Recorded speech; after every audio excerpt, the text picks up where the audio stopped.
ਮੈਂਬਰਾਂ ਨੇ, ਅਸੀਂ ਉਹਨਾਂ ਦੇ ਨਾਲ ਇੰਗਲਿਸ਼ ਦੇ ਵਿੱਚ ਗੱਲ ਕਰਾਂਗੇ, ਖਾਸ ਕਰਕੇ ਜਿਹੜੀ ਸੈਟਅਪ ਨਿਊਜ਼ੀਲੈਂਡ ਦੇ ਵਿੱਚ ਹੈ ਲਾਇਸੈਂਸਿੰਗ ਟਰਸਟ ਨੂੰ ਲੈ ਕੇ, ਉਸ ਦੇ ਬਾਰੇ ਗੱਲ ਕਰਾਂਗੇ। ਕਮਿਊਨਿਟੀ ਕਿਵੇਂ ਉਹਨਾਂ ਦੇ ਨਾਲ ਜਿਹੜੀ ਹੈ ਕਨੈਕਟ ਹੋ ਸਕਦੀ ਹੈ, ਇਹ ਸਾਰੀਆਂ ਗੱਲਾਂ ਅਸੀਂ ਉਹਨਾਂ ਦੇ ਨਾਲ ਕਰਦੇ ਜਾਵਾਂਗੇ। ਸੋ ਮੇਰੇ ਨਾਲ ਸਟੂਡੀਓਜ਼ ਦੇ ਵਿੱਚ ਜਿੱਥੇ ਬ੍ਰਾਇਨ ਆ ਚੁੱਕੇ ਨੇ, ਆਓ ਇਹਨਾਂ ਦੇ ਨਾਲ ਅਸੀਂ ਗੱਲਬਾਤ ਕਰੀਏ ਤੇ ਰੇਡੀਓ ਸਪਾਈਸ ਦੇ ਉੱਤੇ ਇੱਕ ਇੰਟਰਵਿਊ ਜੋ ਕਿ ਤੁਸੀਂ ਆਨਲਾਈਨ ਸੁਣ ਤੇ ਦੇਖ ਸਕਦੇ ਹੋ, ਕਨੈਕਸ਼ਨ ਬਣਾ ਸਕਦੇ ਹੋ। Brian, welcome to Radio Spice. Thank you for having me. Thank you. Brian, you know, you hear the name Licensing Trust a lot. And you know, one way or the other, you are an integral part of the community, particularly South Auckland, where you operate. But just to start off with, what does licensing trust actually mean? Yeah, it's a great question. So I guess the long story short is way back in the past, New Zealand was for a short period of time an alcohol-free country. Yes. And when we re-entered into alcohol after the war, yes, there was a thought around how do we make communities have control of their sale of alcohol. Yeah. Which, if you shoot forward 90 something odd years, yes, that's where the licensing trusts come into it, that these boards were put together. Yes. And across the country they were expected to monitor and manage alcohol. Yes. At some point along the way, elements of gaming were included, and what you've got now is, I believe it's about 17 licensing trusts across the country, and some are what we call compliance trusts, where they do control the liquor licensing and all those types of things. In South Auckland here, we have the Wiri Licensing Trust that I chair. Yeah. And we're largely property. We have some hospitality ventures and a few other things going on. But we're not a compliancing trust. So we don't control liquor licensing in South Auckland or anything of the sort. But we, through our partners with Trillion, we distribute somewhere in the order of $3 to $3.5 million a year back into our community to make sure it stays local. Indeed. So, Brian, tell us a bit more about your background and how did you get involved with the Wiri State Licensing Trust? Look, wow, that's a long story. I left home fairly young, and from there found my way into university, and then sort of got distracted and much to some family members' chagrin, didn't finish my degree, but did go off and spend a little bit of time bouncing around rock concerts and all sorts of other shenanigans, which most parents would be appalled by. I then found my way to Auckland and took on a role as the custodian at the Anglican Cathedral there at the top of the hill. And from there into the Lion Foundation, where I happened to intersect the gaming industry for the first time, which was really dealing with a lot of compliance issues, and partially forming the relationship with the Department of Internal Affairs, which is the regulator, and the trust. I was involved in that. And so sometimes seeing how gaming funds are being misused. Sure. At the time, not really having any understanding how it might later connect to the rest of my life. Amazing. And then a further point, 15 or 20 years later, I was asked to stand for the Wiri Licensing Trust in, I think, 2018, and the sort of picture came full circle, and now find myself as chair. And in a different capacity, I also sit on the board of Youthtown New Zealand, which also operates gaming machines. So I have a peculiar connection to these things, as well as youth, hospitality, and generally the not-for-profit sector. It's very versatile. Yeah. In fact, I have to say it's all over the place. It's a CV that reads quite thick. They're quite thick indeed. And starting from Coromandel, coming through Waikato, and finally ending up in Auckland. So what does your role on a day-to-day basis entail? So what do you do within the Wiri Station as being a chairman? I'm really fortunate to have in our team, when I took on the role with the action team that I stand with, when I took on the role, we wanted to improve sort of the operation of the trust and have it more known in the community. Yeah. And probably the key thing we've done in that time was appointing Kim Green, who's our general manager, who is just an absolute weapon for our community. And really my job is to get in behind her and support her and her what she's doing in the community there, because it is the strategy of the trustees is to get further and deeper and more meaningful relationships into the community, and minimizing any harm, accepting the fact that some of the revenue that we are distributing does come from gaming and hospitality, which can include alcohol, both of which have some negative downsides. We sort of view that as our role, to make sure that we do the least possible harm in the way that we operate our venues and the things that we do. And in some cases, that means being very careful about which projects we support and which support we give, to make sure that the support that we lend is able to produce the biggest possible benefit to South Auckland. Absolutely, that is a very important social responsibility as an undertaking. Now, in terms of the Wiri Licensing Trust, what sets that apart from other trusts? And I guess, what does it? What's the main charter for the trust?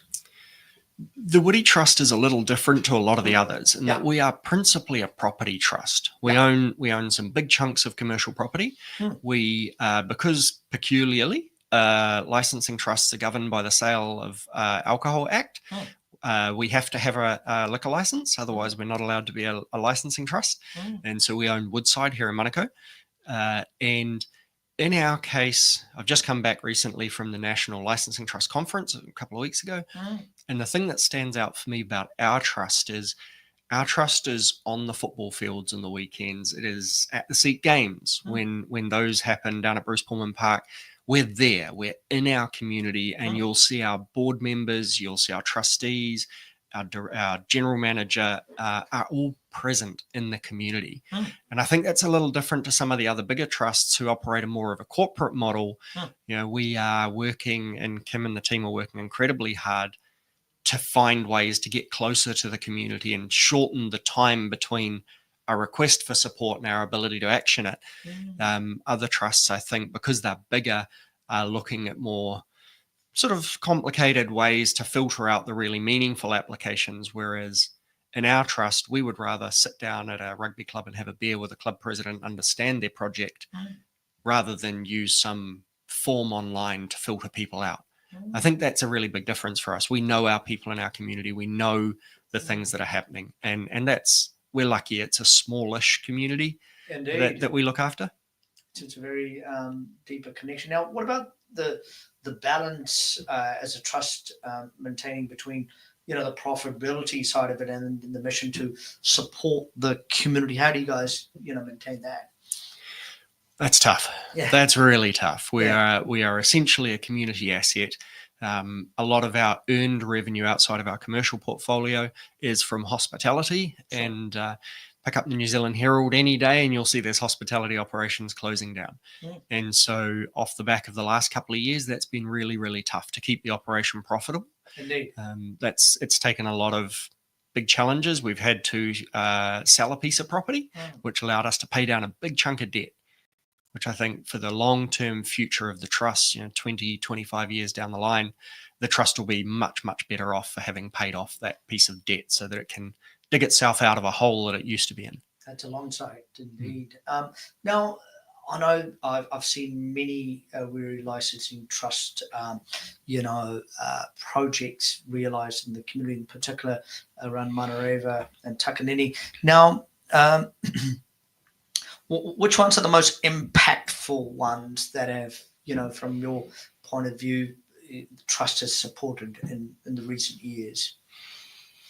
Oh, that's a tough question. I've never been asked that one. There's so many, and I feel like I'm going to leave someone out, and they'll feel left out.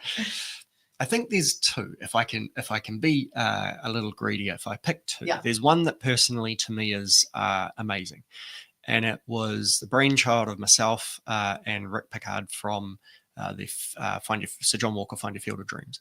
I'd approached Rick, I think in 2020, and said to him, I'm hearing from school teachers, there's a bunch of kids who have just come out the back end of COVID, so this must have been 21 or 22, out the back end of COVID, and they've not been socialized through playgroups and what have you, and the teachers are worrying about what's going to happen when these kids hit school. Yes. And Rick, as an ex-school principal and someone who's been around the troubled community a lot, he and I came up with an idea, and then we found an incredible woman in the community named Monique, who now produces these programs into schools, which are really teaching little kids to deal with big feelings, which are the things that normally are taught through play school or kindergarten, daycare, and things like that.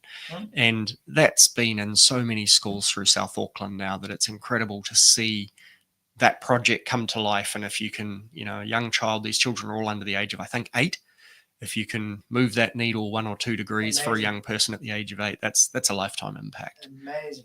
So that's the personal one. I think the big one that probably blew me away the most would have been at the Gurawara in Takanini.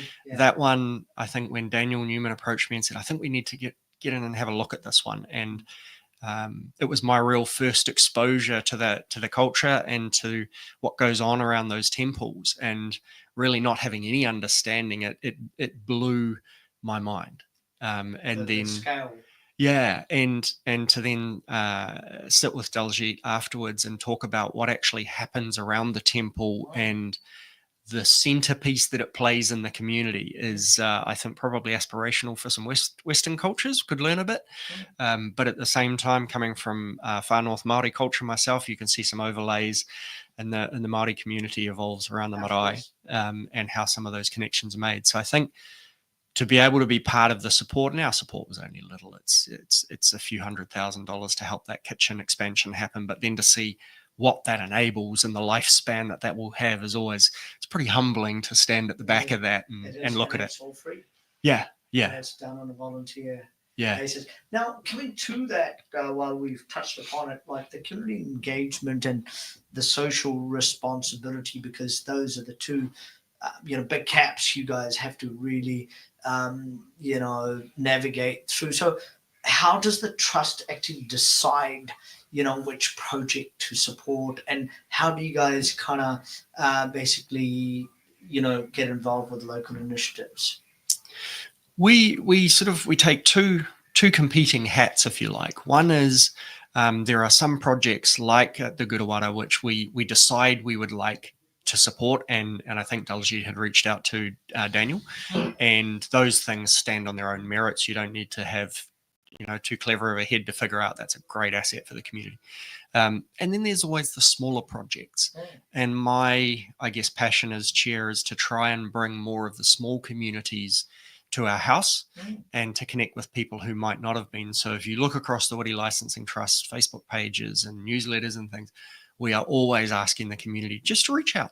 Of course. Reach out to Kim, and she'll come and chat to people and tell you what can we support, what can't we support, what are the things that the trustees are really passionate about or care about the most. It's always a double-edged sword because there is a near infinite need in this community. Absolutely. But it is trying to figure out those ones that are small but significant, and maybe large but not so significant. And sometimes we will back the small over the large.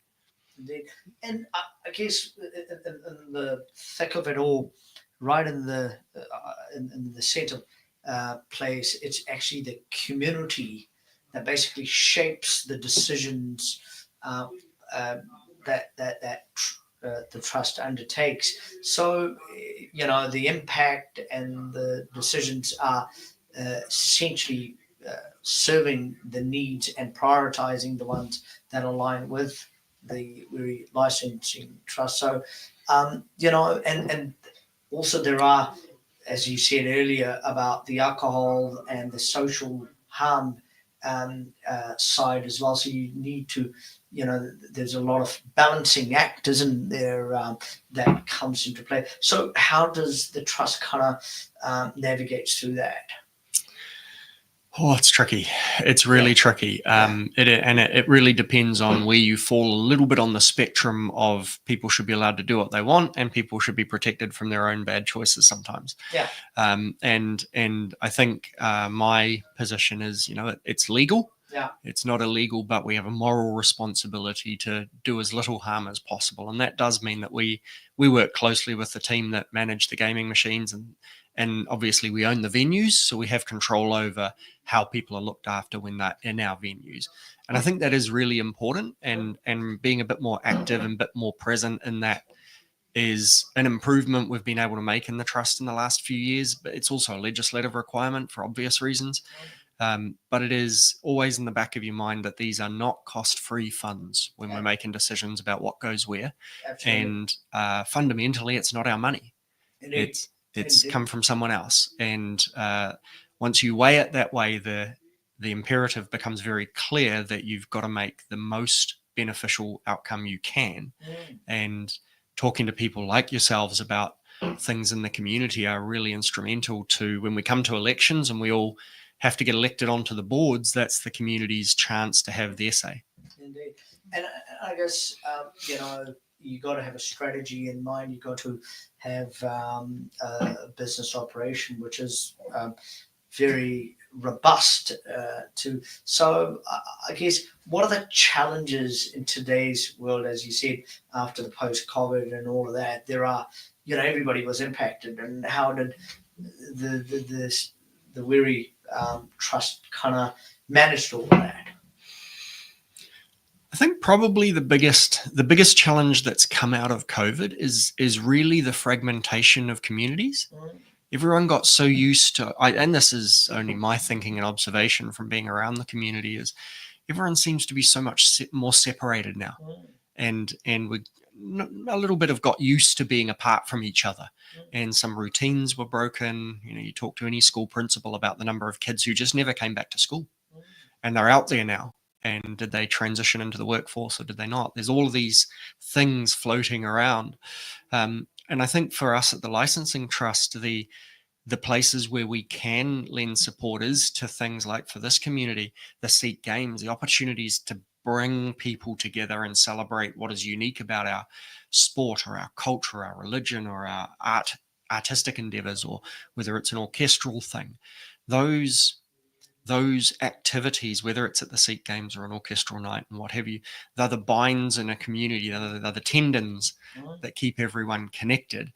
And I think our ability to support some of those events, like the Eye on Nature event that's on this week for the Beautification Trust, those things are incredibly important beyond the messaging. Absolutely. The importance of sitting alongside your community compatriots and being part of a community is probably something that, as a licensing trust, we have a bit of a focus on how do we present or support those really solid opportunities. Indeed, and the impact it has. Now, I guess, coming, looking into the future, what are the plans in terms of expansion and, I guess, any new ventures the trust is looking at this stage? Well, it is a little tricky in that there's a period that comes in before the election where we're not supposed to make any large decisions. The election that happens at the same time as the council elections for our trustees, we're not supposed to make any large decisions. So the first challenge is to get re-elected to the board. The second challenge then will be really this term has been spent fighting off COVID and stabilizing the business, and the business is now stable.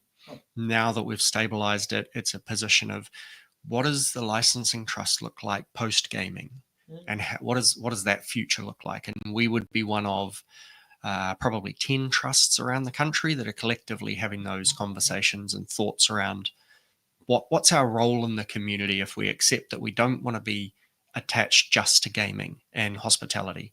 Like, good things and hospitality will come back, but how do we get to a more community conducive and supportive model? And that's going to be a long trip. That's going to be a decade, maybe two, to really transition. I mean, that obviously what comes to my mind. How do you see the role of the licensing trust evolve in the coming years, given what you have in mind and the other trusts? How do you see this evolving over the yeah? I think probably the future for most licensing trusts, I think there are really, if you look around all the licensing trusts in the country, there are really two types now. There are the compliance trusts, who are the big ones, like the West Auckland Trust, the Invercargill Trust, the Carterton Trust. And then there's a bunch of the smaller ones like ours who are looking at that sort of post-sale of Liquor Act world. What does that look like?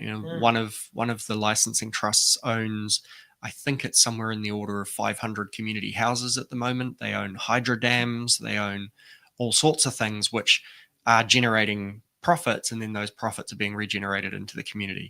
So they're coming from other sources. I think there's a lot to be said for that model. Investment in infrastructure's very rarely ever gone wrong. Touch wood. But I think we're a little way off looking at that just yet. But it needs to be in the future somewhere.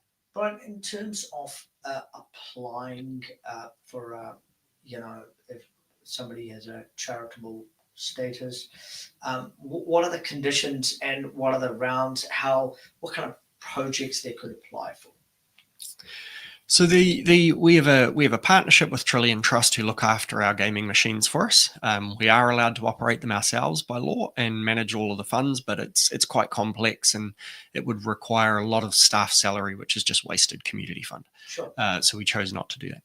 So within that brief, the things that we are most passionate about are the really small but significant and the big and significant. And so things like the kitchen investment at the Gurudwara, that's a no-brainer. Absolute no-brainer. And it sort of falls into the box of it must be done. Yeah. A little bit the same as the Nanaksa temple on Great South Road that I think we started last week. Well, I shouldn't say we didn't. The team that's doing it is doing all the work. That's underway for exactly the same reason. Those one-off projects that have really long lifespans, we're always interested in hearing on. And little things that are a one-off thing from time to time we can support. You do have to be a charitable trust or an incorporated society legally. That paperwork needs to be done. And there's some pretty strict compliance rules around the use of that money because of the source that it comes from, which I think is fair. Indeed. And I guess in terms of the funding rounds, when do you is it on a monthly basis you guys make decision, or how does it? So we meet monthly and we make recommendations to Trillion, who are ultimately the fund provider. Sure. We meet monthly. We probably work on a window of about 6 months at a time. Sure. Where there used to be this really frustrating thing where there would be a certain amount of money collected from South Auckland, if you like. And if we didn't have that number of applications, that money would essentially flow out of South Auckland. So now we work a very tight, sort of almost like your home cash flow, and we have people slotted into spots of support. Ultimately, Trillion will make the fund decision, but we work much, much closer now, and I'm pretty happy to say I don't think there's been a year in the last 4 years that we've let money escape from our neighbourhood again. But it is that getting down in the community and talking to people. I would say to everyone, the first place to start is to go to our wiritrust.co.nz website, reach out to our team, and Kim will have a conversation and be able to give you a steer as to, are you on the right track, or maybe is it better for a different funder who we also have connections with. Indeed. It's been wonderful talking to you, Brian. I say a very evolved and very involved licensing trust, no doubt, and very active within the community as well. I guess at the end, for you personally, where would you like the licensing trust kind of go in the coming years? Your vision as to it sounds a little bit silly, but I let the community inform me on that. What I want above anything else is for the community to fiercely feel that the licensing trust is theirs and it's there to support them and they treasure it. If we can get it to that spot, and I think we're much, much closer than we were 5 years ago, if we can get it to that spot, I think probably my job is done. Wonderful. Brian, thank you for taking time and being part of Radio Spice Punjab to Aotearoa session, and a lot of people watching it online as well, and a lot of niceties have come online for you. There are a few who actually know you, and I guess moving from here, many would have learned a bit more about how the licensing trusts operate and the roles, and yourself as a chairman, what you do, and where the whole Wiri Licensing Trust is heading to. So we will finish this interview online, and you can watch it thereafter. So ਸਾਰਿਆਂ ਦਾ ਬਹੁਤ ਧੰਨਵਾਦ ਜਿਨ੍ਹਾਂ ਨੇ interview ਦੇ ਵਿੱਚ input ਪਾਈ, ਤੇ ਅਸੀਂ Brian bake ਜਿਹੜੇ ਨੇ ਉਹਨਾਂ ਦਾ ਵੀ ਧੰਨਵਾਦ ਕਰਦੇ ਹਾਂ ਕਿ ਉਹਨਾਂ ਨੇ ਸਮਾਂ ਕੱਢ ਕੇ ਸਾਡੇ ਸਟੂਡੀਓ 'ਚ ਆ ਕੇ ਸਾਰੀ ਜਾਣਕਾਰੀ ਦੀ। Thank you. Thank you.